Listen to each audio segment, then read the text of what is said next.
بسم اللہ الرحمن الرحیم۔ صنف نعت پر تنقید کا رجحان فروغ پذیر ہوا تو معتبر نقادوں نے نعت کے ضمن میں بھی اعلیٰ تنقیدی سرمایہ پیش کیا۔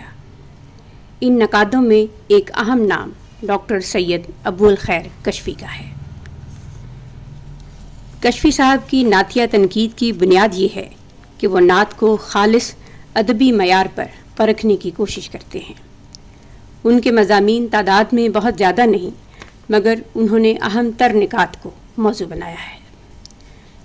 کشفی صاحب نے لسانی اور فکری حوالوں سے اس بات کو واضح کیا ہے کہ جدت سے مراد بے جہت آرائش اور لفظی بازی گری نہیں، اور نہ روح شعر کا انحصار صنعتوں کے استعمال پر ہے، اور یہ کہ جدت نئی حیتوں کے استعمال سے بھی مشروط نہیں، جب تک کہ نئی فکر، نیا منظر، نیا خیال کسی نئی حیت میں سامنے نہ آئے۔ بالخصوص نعت میں جدت کی تلاش کسی تکلف یا تصنع کے سہارے ممکن نہیں، بلکہ شاعر کے اپنے وجود کی سچائیوں سے جنم لیتی ہے۔ یہ جدت در حقیقت فنکار کی ذات کی نمود ہے۔ کشفی صاحب کی یہ بات بھی نہایت قابل توجہ ہے کہ نعت میں جو الفاظ و تصورات شاعر ادا کرتا ہے وہ نبوت و رسالت کے بارے میں اس کی فکر اور دائرہ تفہیم کی عکاسی کرتے ہیں۔ لہٰذا جدت کے شوق میں کوئی بھی غیر معمولی مضمون باندھتے ہوئے شاعر کو نہایت ذمہ داری سے کام لینا ہوگا۔ ایسا اس لیے بھی ضروری ہے کہ بعض اوقات ایسے اشعار بھی انسان کے حافظے میں مستقل محفوظ رہتے ہیں جن کے نفس مضمون سے اسے خود شدید اختلاف ہو۔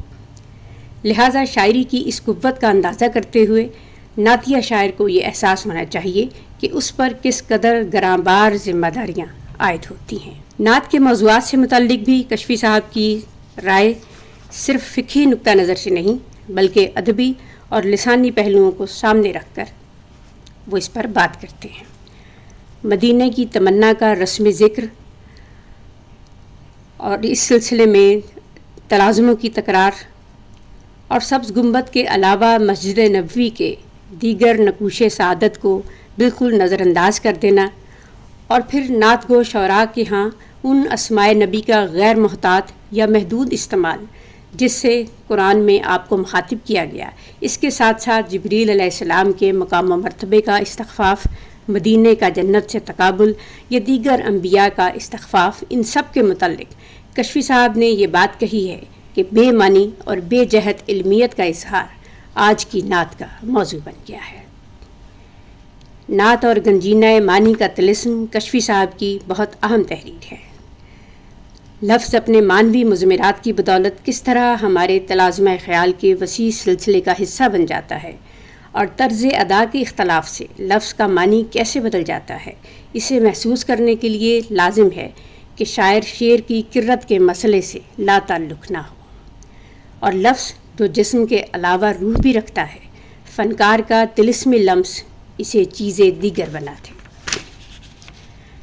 کشفی صاحب نے اس نقطے پر بھی بات کی ہے کہ غزل کا عشقیہ لہجہ بڑا امتحان ہے۔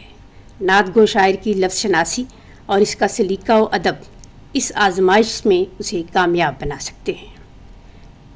قصیدے کی فضا میں جو بلند آہنگی، در و بست اور تخیل کی پرواز پائی جاتی ہے، اس پر بات کرتے ہوئے کشفی صاحب نے بڑی انمول بات کہی ہے کہ شاعری ڈکشنری نہیں بلکہ ڈکشن ہے، اور یہ کہ چند الفاظ پر خلاقانہ تصرف اور قدرت پوری لغت کے الفاظ کو تقلیداً پیش کرنے سے زیادہ اہم ہے۔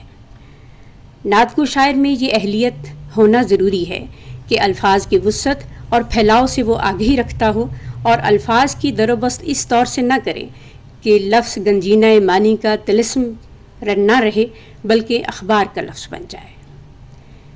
کشفی صاحب کی اس تحریر میں ایک اور خوبصورت بات یہ کہی گئی ہے کہ لفظوں کے معنی محض لغت یا اپنے وہم اور مذاق میں تلاش نہ کیجیے، زندگی اور زبان کے عام اور زندہ استعمال میں تلاش کیجیے۔ زمانہ حاضر میں صورتحال یہ ہے کہ ناقدین اپنے تنقیدی افکار کی بہتری کے لیے معاصر تنقید سے موازنہ اور اکتساب کر رہے ہیں۔